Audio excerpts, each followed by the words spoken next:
అత్యుత్తమ ప్లేస్మెంట్స్ తో ఎంఎన్సీ కంపెనీలలో ఉద్యోగమే లక్ష్యమా? ఇంజనీరింగ్ చదవాలనే మీ పిల్లల కలని కేజీ రెడ్డి కాలేజ్ తో నిజం చేసుకోండి. Welcome to I dream. ఏ దేశమేగినా ఎందుకాలడినా పొగడరా నీ జాతి భూమి భారతిని అని ఇప్పటి వరకు పొగుడుతూ వచ్చాం. కానీ పాశ్చాత్య దేశాల్లో మన మనుగడకే ప్రశ్నలు వర్షాలు కురిపించే ఎంతో మంది నాయకులు దిక్కుతోచని సందర్భాల్లో ఎక్స్టింక్షన్ అయిన H1లు ఇండియా వచ్చి వాటిల్ని మళ్ళీ అప్డేట్ చేసుకోవడానికి ఎన్నో సందిగ్ధ పరిస్థితుల్ని సమస్యల్ని ఎదుర్కొంటున్న భారతీయులకి ఈరోజు ఆ సమస్యల నుంచి పరిష్కారాల దారి చూపే ఒక ఇంటర్నేషనల్ అడ్వకేట్తో మీ క్వశ్చన్స్కి నేను సమాధానాలు అడిగి తెలుసుకోబోతున్నాను. లెట్స్ వెల్కమ్ కావేటి శ్రీనివాస్ గారు. నమస్తే సార్. నమస్కారం. Sir, you have an international exposure and you've worked in New York and you own offices in New York, New Jersey, London, Australia, you name it, you have offices. So immigration is your key and I've seen you dealing with the clients from the US as well. So మా ప్రేక్షకులకి authenticity is very important. Google search చేస్తే ఇవాళ రేపు అడ్వకేట్ని replicate చేసేయచ్చు, chat జీపీటీలో ఆన్సర్లు వస్తున్నాయి అని అనుకునే చాలామందికి మీ ఎక్స్పర్టీసు ఎక్స్పీరియన్స్ అప్లికేషన్ ఆఫ్ లా చూసాను నేను కళ్ళారా. సో అది మా ప్రేక్షకులకు కూడా చూపించాలనుకుంటున్నాను. బిగ్గెస్ట్ క్వశ్చన్ ఏంటంటే సార్, H1 ఎక్స్టెన్షన్ ఏదో కష్టపడి చేసుకుంటున్నారు, కంపెనీస్ చేస్తున్నాయి, ఇండియా వచ్చి మళ్ళీ మనం రీస్టాంపింగ్ చేసుకొని వెళ్ళాలి. కానీ సోషల్ మీడియాలో వీళ్ళు ఏమేం పెడుతున్నారు అనేది కూడా ఒక చెక్ లిస్ట్లో భాగమయ్యి మొన్న నాకు తెలిసిన ఒక వాళ్ళకి అవ్వకుండా వెళ్ళిపోయాడు. సో దీని గురించి H1 అసలు రీక్రియేట్ చేసుకొని మళ్ళీ మనం రీస్టాంపింగ్ చేసుకోవడానికి ఇండియా రావాలా? మళ్ళీ ఇండియా వస్తే ఇరుక్కుపోతామా? ఇండియాలోనే రీస్టాంపింగ్ చేయించుకోవాలా, యూఎస్లో చేయించుకోకూడదా అనేది ప్రశ్నలు సార్. మీరు అడిగిన క్వశ్చన్స్ అన్ని లెజిటిమేట్ క్వశ్చన్స్. ఇప్పుడు అందరు కూడా ఇవే ప్రాబ్లమ్స్ ఫేస్ అవుతున్నారు. ఫస్ట్ ఆఫ్ ఆల్ కొంచెం బ్యాక్గ్రౌండ్ మాట్లాడాలి. ఇంతకుముందు గతంలో ఏంటంటే ఫస్ట్ టైం H1 చేసుకొని వచ్చిన తర్వాత అమెరికాలోనే రీవాలిడేషన్ అనే ప్రొసీజర్ పెట్టారు. అంటే వాషింగ్టన్ డీసీకి మీరు పాస్పోర్ట్ పంపిస్తే మళ్ళీ అదే H1 స్టాంపింగ్ అయ్యి వెనక్కి వచ్చేది. దాన్ని అబాలిష్ చేశారు. ఎప్పుడు చేశారంటే సెప్టెంబర్ ఇన్సిడెంట్ అయిన తర్వాత ఆ సిస్టమ్ని అబాలిష్ చేశారు. ఎందుకంటే because they wanted to see మీరు ఏదైనా క్రైమ్లో ఉన్నారా లేకపోతే మీరు వాంటెడా అలాంటివి తెలుసుకోవడానికి వాళ్ళంతా రీవ్యాంప్ చేశారు. సో నౌ ద సిస్టమ్ ఏంటంటే మళ్ళీ ఆ రివాలిడేషన్ సిస్టమ్ ఇంట్రడ్యూస్ చేశారు, మళ్ళీ తీసేశారు. ఇప్పుడు ఏంటంటే ఫర్ ఎగ్జాంపుల్ మీరు ఒకసారి H1B మీద వచ్చిన తర్వాత యూఎస్కి H1B స్టాంపింగ్ ఎందుకు చేసుకుంటారు, అసలు ఎందుకు చేసుకోవాలి? ద ఫస్ట్ క్వశ్చన్ ఈజ్ ఎందుకు చేసుకోవాలంటే మీరు రైట్ టు ట్రావెల్ అనేది ఉంటుంది. For example if you want to leave to another country, for example you want to go for holiday or you want to travel. For example చాలామంది H1B employees అమెరికాలో పనిచేస్తుంటారు, వాళ్ళ clients కెనడాలో ఉంటారు. But they have to go to Canada and come back. You can, when you're going to Canada, you have to take a Canadian visa. మళ్ళీ వెనక్కు రావాలంటే మీకు H1B stamping ఉండాలి. So that allows you to come back in to US. అందుకనే ఎంచుకుంటారు H1. అంటే ఎందుకు ఎంచుకుంటారంటే it allows you to travel back and forth multiple times. That is the reason why people come back to get H1B stamping. అంటే వాళ్ళకైనా వాళ్ళ wife చిల్డ్రన్కైనా కూడా husband చిల్డ్రన్కైనా కూడా ఎందుకు ఎంచుకుంటారు visa? First of all we have to understand visa అంటే ఏమిటి. Visa అంటే it's a label which is printed on the passport given by the department of state. H1B ఎవరు ఇస్తారు? ఇమిగ్రేషన్ డిపార్ట్మెంట్ ఇస్తుంది. వీసా ఎవరు ఇస్తారు? డిపార్ట్మెంట్ ఆఫ్ స్టేట్ ఇస్తారు. Homeland security కాదు, డిపార్ట్మెంట్ ఆఫ్ హోమ్లాండ్ సెక్యూరిటీ వాళ్ళే H1B ఇస్తారు మీకు. ఆ వీసా H1B స్టాంపింగ్ కోసము మీరు బయటకు వచ్చి ఇండియాకి వచ్చిన తర్వాత కౌన్సిలేట్ వాళ్ళు ఇమిగ్రేషన్ కింద రారు, వాళ్ళు డిపార్ట్మెంట్ ఆఫ్ స్టేట్ కింద వస్తారు. అంటే ఇప్పుడు మన దేశంలో ఫారిన్ అఫైర్స్ ఎలా ఉంటుందో అలాగే డిపార్ట్మెంట్ ఆఫ్ స్టేట్ అనేది సపరేట్ స్టేట్ డిపార్ట్మెంట్, అది దాని కింద కౌన్సిలర్ అఫైర్స్ వస్తారు, వాళ్ళు వేస్తారు మీకు స్టాంపింగ్. అంటే ఇక్కడ ఏమవుతుంది, the sovereign which is H1B homeland security వాళ్ళు మీకు వీసా అప్రూవ్ చేస్తే డిపార్ట్మెంట్ ఆఫ్ స్టేట్ వాడు మీకు స్టాంపింగ్ అయ్యట్లేదు. ఆ దుస్థితి ఎందుకు? బికాస్ ఎక్కడైతే ఇప్పుడు యుఎస్లో మన ప్రెసిడెంట్ గారు అక్కడ ఆయనతో ఉన్న డిపార్ట్మెంట్ స్టేట్ చీఫ్ వీళ్ళంతా ఎవరైతే డిసిషన్స్ తీసుకుంటున్నారో వాళ్ళు ఏమన్నారు, మీరు మళ్ళీ వెనక్కి రావాలంటే మీ సోషల్ మీడియా ప్లాట్ఫామ్స్ అన్ని చూసి మీరేమన్నా దేశానికి విరుద్ధంగా మాట్లాడుతున్నారా, మీ సోషల్ మీడియాలో ఏమైనా రాడికల్ వ్యూస్ ఉన్నాయా, ఏదైనా కమ్యూనిస్ట్ భావాలు ఉన్నాయా, అంటే దేశానికి అంటే అగెయిన్స్ట్ ద కంట్రీ, అగెయిన్స్ట్ ఇప్పుడు అమెరికన్కు అగెయిన్స్ట్గా చాలా కంట్రీస్ ఉన్నాయి, ఆ కంట్రీస్ ఫేవర్గా ఏమైనా మాట్లాడుతున్నారా. ఇవన్నీ ఎప్పుడు స్టార్ట్ అయ్యాయి, ప్రజెంట్ అడ్మినిస్ట్రేషన్ వచ్చిన తర్వాత, ప్యాలెస్తైన్ ఇజ్రాయెల్కు సంబంధించిన గొడవలు వార్ స్టార్ట్ అయిన తర్వాత చాలా యూనివర్సిటీస్లలో స్టూడెంట్స్, కొంతమంది ముస్లిం స్టూడెంట్స్ ప్యాలెస్తైన్ తరఫున నినాదాలు చేశారు, సపోర్ట్ చేశారు, మాట్లాడారు. కొంతమంది ఇజ్రాయెల్ తరఫున చేశారు, జూయిష్ వాళ్ళ తరఫున. సో ఇప్పుడు ఏమవుతుంది, అమెరికాకు చాలా ముస్లిం కంట్రీస్కు బ్యాన్ చేశారు present administration. Most of the student visas తీసేశారు. కరెక్ట్, చాలా కంట్రీస్లో కూడా ఆఫీసులు క్లోజ్ చేశారు, అంటే కౌన్సిలేట్స్ క్లోజ్ చేశారు, చాలా కంట్రీస్ను బ్యాన్ పెట్టారు. ఇప్పుడు ఏంటంటే తను అంటే ప్రస్తుత ప్రెసిడెంట్ గారు లాస్ట్ టైం కూడా పవర్లోకి వచ్చినప్పుడు చాలా కంట్రీస్లలో కౌన్సిలేట్స్ క్లోజ్ చేశారు. అంటే he didn't wanted Muslims to come in to the country. Unnecessary conflicts, దేశానికి విరుద్ధంగా ఉన్న మనుషులు మళ్ళీ ఎక్కడ ఇబ్బంది కలిగిస్తారో లోకల్గా ఉంటే అనే పర్స్పెక్టివ్లో, అంటే prevention is better than cure లాగా వాళ్ళను రాకుండా చేశారు. అది ఏమవుతుంది ఇప్పుడు, it is reflecting on other things also. ఇప్పుడు ఏంటి, ఎవరైతే అలాంటివి ఏమైనా పెడతారో సోషల్ మీడియాలో చూసి వీసా ఇవ్వాలి అని కొత్త పాలసీ తెచ్చారు ఆయన. సో ఇప్పుడు ఏమవుతుంది, క్వశ్చన్ అడుగుతాను సార్, ఇక్కడ మనకి ఫండమెంటల్ రైట్స్ ఉంటాయి. ఎందుకంటే మన కాన్స్టిట్యూషన్లో నేను చదివినప్పుడు అమెరికా నుంచి బిగ్గెస్ట్ బేస్ తీసుకుందే అమెరికన్ ఫ్రీడమ్ గురించి, వీటి గురించి మనం ఎక్కువ తీసుకున్నాం.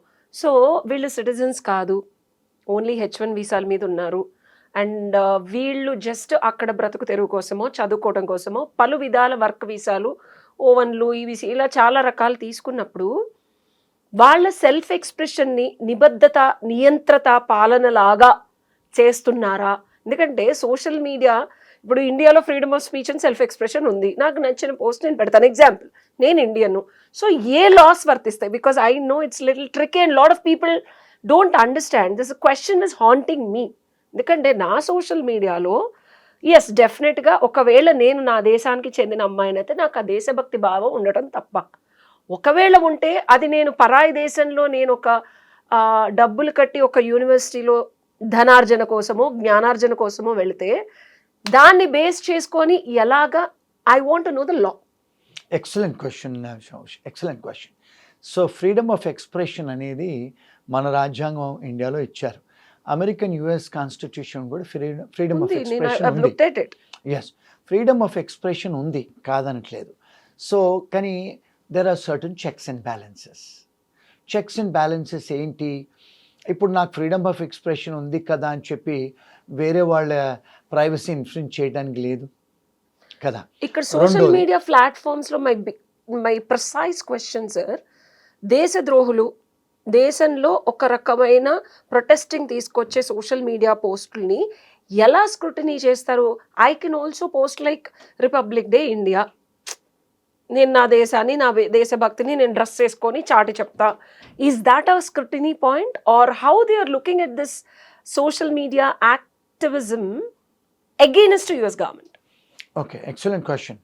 చాలామంది సివిల్ రైట్స్ యాక్టివిస్ట్స్ ఏమంటున్నారంటే, ఫ్రీడమ్ ఆఫ్ ఎక్స్ప్రెషన్ మాకు ఉంది కదా, మా మా మా వ్యూ పాయింట్స్ మేము పెట్టుకుంటున్నాం కదా, ఆ వ్యూ పాయింట్స్ మేము పెట్టుకున్నప్పుడు ఇప్పుడు మనను ఎవరైతే స్టూడెంట్స్ అమెరికాకు వస్తారో వీళ్ళందరినీ నాన్ ఇమిగ్రెంట్ స్టూడెంట్స్ అంటారు, అండ్ ఎవరైతే H1B వస్తారో వాళ్ళని కూడా నాన్ ఇమిగ్రెంట్ వర్కర్స్ అంటారు.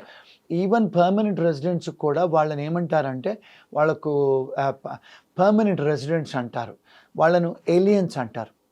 రెసిడెంట్ ఏలియన్, గ్రీన్ కార్డ్ మీద రెసిడెంట్ ఏలియన్ అని రాసి ఉంటది. రెసిడెంట్ ఏలియన్ అంటే ఏంది? ఏలియన్ అంటే పరదేశీ, అంటే you have a right to live in that country but you are a resident alien, you are a foreigner. మరి మీకు కొంతవరకే అర్హతలు ఉంటాయి, because you are not a US citizen, అక్కడ న్యాచురలైజ్ సిటిజనో లేకపోతే బర్త్ రైట్ సిటిజను కాదు మీరు.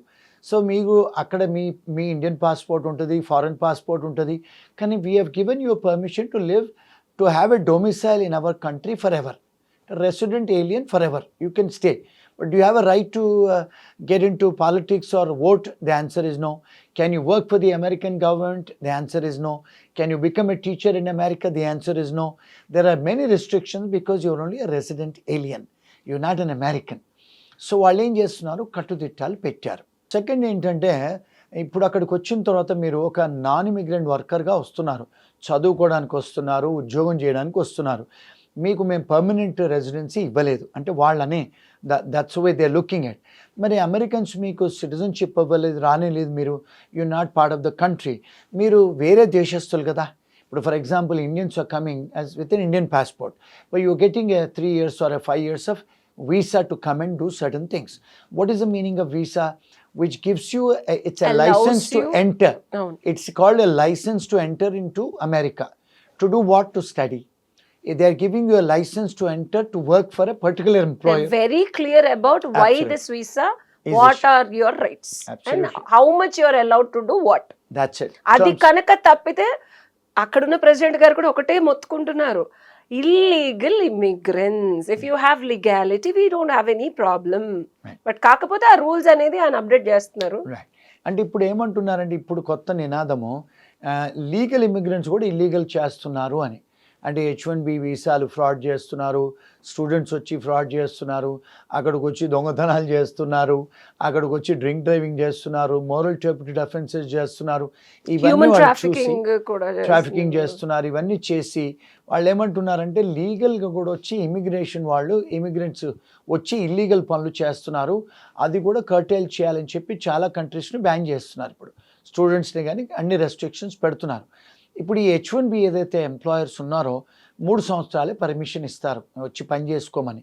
సో మీ H1B రెన్యూవల్ అయిన తర్వాత మళ్ళీ when you come back to your country for a visa stamping, వాళ్ళు ఏం పాలసీ పెట్టారంటే, they want to checkup your social media presence, they want to checkup whether you have any criminal history background, మీకు ఏదైనా traffic violations ఉన్నాయా, మీరు ఎప్పుడన్నా domestic వైలెన్స్లో పెళ్ళాన్ని కొట్టారా, గర్ల్ ఫ్రెండ్ కొట్టారా, మీరేమైనా దొంగతనాలు చేశారా, షాప్ లిఫ్టింగ్ చేశారా, లేకపోతే అసాల్ట్ చేశారా, తాయి కొట్టుకున్నారా రూమ్మేట్స్, ఇవన్నీ కూడా చూస్తున్నారు.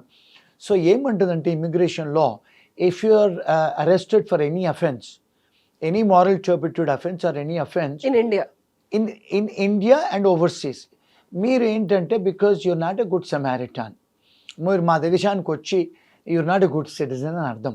ఇప్పుడు ఏం చేస్తున్నారు, స్ట్రిక్ట్ ఇంటర్ప్రిటేషన్ చేస్తున్నారు. అంటే ఇప్పుడు ఫర్ ఎగ్జాంపుల్ ఇండియాలో కూడా గతంలో చాలామంది మీద ఎఫ్ఐఆర్లు అయ్యి కేసులు అయ్యి ఉన్నాయి. ఇప్పుడు they are also checking up that. అంటే we want clean people to come and live in our country అని. ఎందుకు గతంలో బైడెన్ అడ్మినిస్ట్రేషన్లో చాలామంది సౌత్ అమెరికా నుంచి డ్రగ్ కార్టెల్ వాళ్ళు వచ్చారు I was border there. Cross Yeah, చేసి. yeah, yeah. That was the reason. That caused lot of trouble, lot of deaths and shootings అయినాయి. Yes. Yeah. So that was the causation. ఇప్పుడేమన్నారంటే, మీరు offence చేసిన వాళ్ళు మా దగ్గరికి రాకూడదు, మీరు అఫెన్స్ చేసినట్టయితే మా కంట్రీకి వచ్చి ఉండకూడదు. మూడోది ఏంటంటే, ఎందుకు ఈ ప్రాబ్లం స్టార్ట్ అయిందంటే, because of that Palestine and Israel issue start అయిన తర్వాత కొలంబియా యూనివర్సిటీ, హార్వర్డ్ యూనివర్సిటీలో స్టూడెంట్స్ ఎవరైతే వాళ్ళు ప్లే కార్డ్స్ పట్టుకొని ప్యాలెస్తైన్ తరఫునో లేకపోతే ఇజ్రాయెల్ Support తరఫునో చేశారు. సపోర్ట్ చేసిన వాళ్ళను, as you rightly said, we have a freedom of expression. కానీ వాళ్ళు ఏమంటున్నారంటే, ఈ కంట్రీస్ను మేము బ్యాన్ చేశాము, ఆ కంట్రీస్ లా అంటే ఇప్పుడు పీస్ మేకర్స్ కాదు వాళ్ళు, వద్దంటే యుద్ధాలు చేస్తున్నారు, so they are doing this కనుక మేము వీఆర్ అగెయిన్స్ట్ దెమ్. మరి అగెయిన్స్ట్ దెమ్ అనే కంట్రీస్కు మీరు they are not in interest of America కదా, మరి మీరు వాళ్ళ తరఫున మాట్లాడుతున్నారు కదా, అందుకే మేము మిమ్మల్ని రానివ్వము మా దేశానికి. The lot of students detained immediately from these countries and we've seen news and all that. Yes. So to conclude sir, H1 వచ్చి అంటే మళ్ళీ రీస్టాంపింగ్ కోసం వస్తే గనక జనాలు తస్మాత్ జాగ్రత్త, మీ సోషల్ మీడియా పోస్టులు, మీ క్రిమినల్ హిస్టరీ, అమ్మాయి నచ్చింది కదా అని ఇష్టం వచ్చినట్టు చేయకండి, డబ్బులు వస్తున్నాయి కదా అని చెప్పి ఏ అఫెన్సెస్లోకి వెళ్ళకండి, శాస్త్రోక్తంగా పద్ధతిగా కష్టపడి సంపాదించి మళ్ళీ మన ఇండియా వచ్చి స్టాంపింగ్ వేయించుకుంటే ఇవేమీ లేకపోతే మళ్ళీ రీఎంట్రీ ఉంటుంది. కరెక్ట్, అంతేనా సార్? Very true. అండ్ ఇంకొక విషయం ఏంటంటే, మెనీ టైమ్స్ ఇక్కడికి వచ్చి స్టక్ అవుతున్నారు. ఎందుకంటే స్టక్ అయిన తర్వాత మరి వీళ్ళకు మళ్ళీ కౌన్సిలేట్లో వాళ్ళకు అపాయింట్మెంట్స్ దొరకట్లేదు. But there is an exception to the general rule. నార్మల్గా ఏంటంటే ఎంప్లాయరే కానీ లేకపోతే అక్కడ మెంబర్ ఆఫ్ పార్లమెంట్సే కానీ అంటే కాంగ్రెస్ మెనే కానీ ఎక్స్టెంజెంట్ సర్కమ్స్టాన్సెస్ ఎమర్జెన్సీ ఉందని మనం అడిగితే రిక్వెస్ట్ చేస్తే ఎమర్జెన్సీ అపాయింట్మెంట్స్ కూడా దొరుకుతాయి. సో గైస్ చూసారు కదా, మీకు మరిన్ని క్వశ్చన్స్ ఏమన్నా ఉంటే కింద కామెంట్స్ రూపంలో తెలపండి. తప్పకుండా కావేటి గారి పర్సనల్ టైం తీసుకొని మరి ఆయన ప్రపంచంలో ఎక్కడున్నా సరే I'll make a Zoom call and make sure your problems have appropriate solutions from the best international advocate Kaveti Srinivas garu. Thank you, sir. Thank you. And for more videos, Please subscribe to iDream. Please subscribe to iDream. Please subscribe iDream. And please subscribe to iDream. For more videos, subscribe to iDream. please like, share and subscribe to the channel. Congratulations, iDream. Subscribe to iDream. Subscribe to iDream. So subscribe to iDream Media. iDream की iDream team अंदर की huge congratulations. Please subscribe iDream Media. Please subscribe to iDream. Subscribe iDream. Please subscribe to iDream. iDream అంటే నా కళల ఛానల్ను subscribe చేసుకున్న నోరు తిరుగుతలేదు, మీరైతే గంట గుర్తు కొట్టండి. For more such videos, please subscribe to iDream. Subscribe to iDream. Please subscribe to iDream. Please subscribe iDream Media. Please do subscribe to iDream. Please subscribe to iDream Media. For best entertainment and information, please subscribe iDream. And don't forget to subscribe to iDream.